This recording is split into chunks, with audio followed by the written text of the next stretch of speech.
ಬನ್ನೇರುಘಟ್ಟ ಜೈವಿಕ ಉದ್ಯಾನವನದ ಇತಿಹಾಸದಲ್ಲಿ ಇದೇ ಮೊದಲ ಬಾರಿಗೆ ಅಂತಾರಾಷ್ಟ್ರೀಯ ಪ್ರಾಣಿ ವಿನಿಮಯ ಕಾರ್ಯಕ್ರಮಕ್ಕೆ ಚಾಲನೆ ದೊರೆತಿದೆ.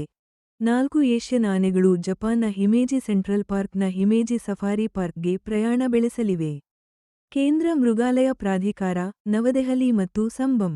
4 ಆನೆಗಳಾದ ಸುರೇಶ್, 8 ವರ್ಷ, ಗಂಡು, ಗೌರಿ, 9 ವರ್ಷ, ಹೆಣ್ಣು, ಶ್ರುತಿ, 7 ವರ್ಷ, ಹೆಣ್ಣು, ಮತ್ತು ತುಳಸಿ, 5 ವರ್ಷ, ಹೆಣ್ಣು, ಜುಲೈ 24 ಮತ್ತು 25ರಂದು ಬೆಂಗಳೂರಿನ ಕೆಂಪೇಗೌಡ ಅಂತಾರಾಷ್ಟ್ರೀಯ ವಿಮಾನ ನಿಲ್ದಾಣದಿಂದ ಕತಾರ್ ಏರ್ವೇಸ್ನ ಸರಕು ವಿಮಾನ ಬಿ777ರಿಂದ 200F ಮೂಲಕ ಜಪಾನ್ನ ಒಸಾಕಾದ ಕೆಂಪೇಗೌಡ ಅಂತಾರಾಷ್ಟ್ರೀಯ ವಿಮಾನ ನಿಲ್ದಾಣದಿಂದ ಕತಾರ್ ಏರ್ವೇಸ್ನ ಸರಕು ವಿಮಾನ ಬಿ777ರಿಂದ 200F ಮೂಲಕ ಜಪಾನ್ನ ಒಸಾಕಾದ ಕಾನ್ಸಾ ಅಂತಾರಾಷ್ಟ್ರೀಯ ವಿಮಾನ ನಿಲ್ದಾಣಕ್ಕೆ ಪ್ರಯಾಣಿಸಲಿವೆ.